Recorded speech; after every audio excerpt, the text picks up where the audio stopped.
Good morning, game. What's going on, man? It's Red K. Today's date is May the 20th, and E3 right around the corner. We got some news on E3 and Microsoft. So apparently, Microsoft and Bethesda Games, which they now own, so this makes perfect sense, are planning to do a joint E3 together. E3 conference, should I say. E3 season right around the corner. And it looks like Microsoft and Bethesda are breaking in tradition, reportedly host a joint conference for the first time in E3 history, kicking off on June the 10th. The Summer of Games Fest, this year's E3 season, which they did last year, if you guys remember. They gave a bunch of demos. There was the bird game with the that had the skateboard. Foreclosed Summer or Winter, whatever the game was. A couple good games. One game where you actually was for the deaf and pairing, where you had to go the whole demo of just hearing stuff. It was crazy. Anyway, so free games, always good, right? They'll be on Game Pass. You can download them, whatever the case is. So that's kicking off on June the 10th with the Summer Games Fest. This year's E3 season is sure to be a good one. Xbox Game Studios' Matt Booty, he loves some booty, reported confirmed to the French publication Le Figaro, something like that. And the joint conference between Xbox and Bethesda Software will be this summer to announce a number of upcoming titles and projects from Bethesda and Microsoft, who are now, of course, one and the same. We probably pretty much always saw this coming, but it's good to see that they actually have a plan coming out.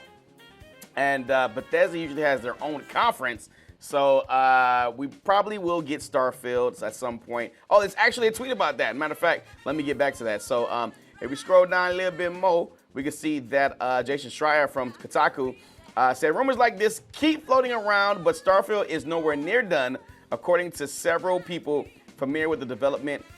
It'll be at E3, but planned release date, I've heard, is way later than most people expect. Sharing this so folks can keep their expectations in check. And you can see right down here, there's a rumor that says apparently Starfield has been pretty much done since September, which I had been hearing through the last couple weeks too.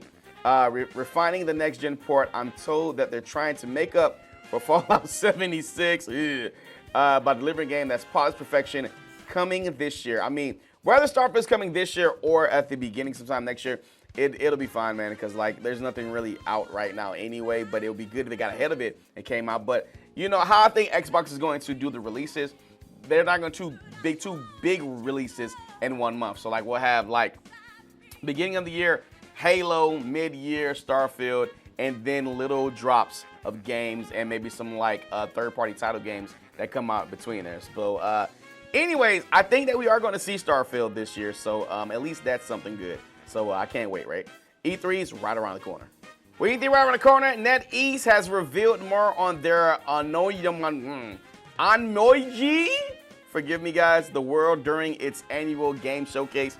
As you can probably tell by the name, it's part of the spinoff of the Onmyoji franchise, which is a popular MOBA game, but this is not a mobile.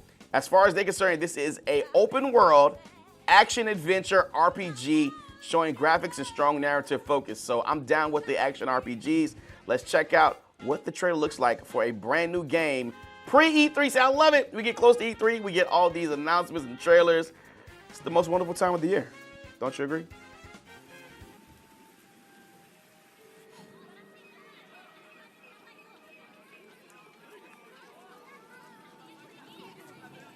I mean, the CG looks amazing. I don't know if that's indicative of the actual game, but the CG looks amazing.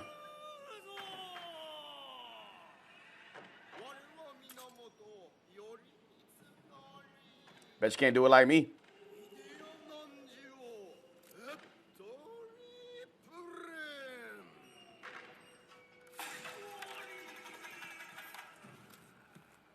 I hate CG trailers when I want to see the game. It is pretty dope, though.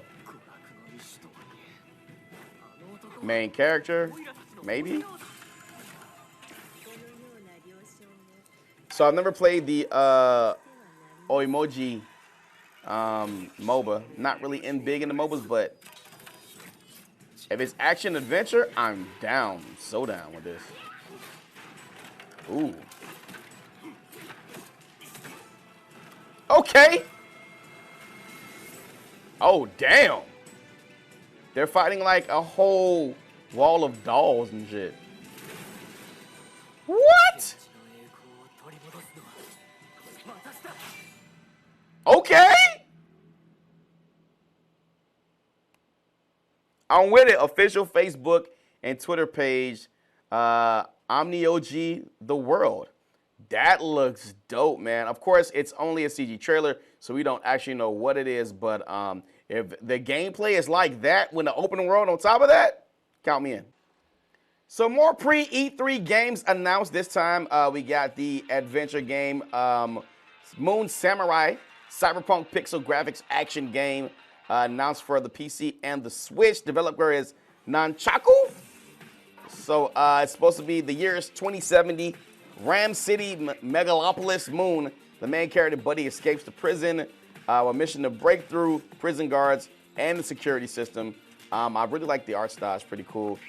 Features elaborate combat, cinematic story, detailed places, only 8 levels with 50 locations. That's pretty dope. With the moon in the background, that's so lit.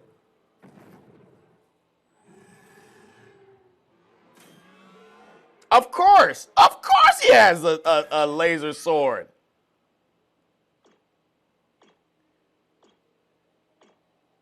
Yeah, this looks like it's totally going to sell on the Switch. This so looks like a Switch game. I definitely want to check this out, man. Moon Samurai. I love the E3 season. What can I say? So Foreclosed gets a release date. This is a game that we saw last year. It's going to launch August the 12th for Xbox and Series X and PS5, Switch, PS4, Xbox One, and the PC. The publisher Merge Games announced it earlier today that the game was coming out. As you can see, we're still back in that cyberpunk type era. The game has it's like an interactive graphic novel. The original story comes from a comic book called Foreclosed. High-tech combat. The game's supposed to have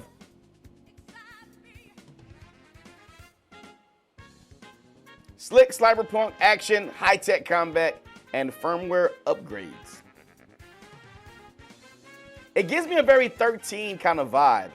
This is the trailer from 2020. Haven't seen the game since then. As you see, you get some telekinetic powers and everything like that. But it's one of those indie developers. A game that looks just at home on the Switch. But like I said, if any of you guys played 13 back in the Xbox 360 days, I'm getting definitely vibes, so I'm with it.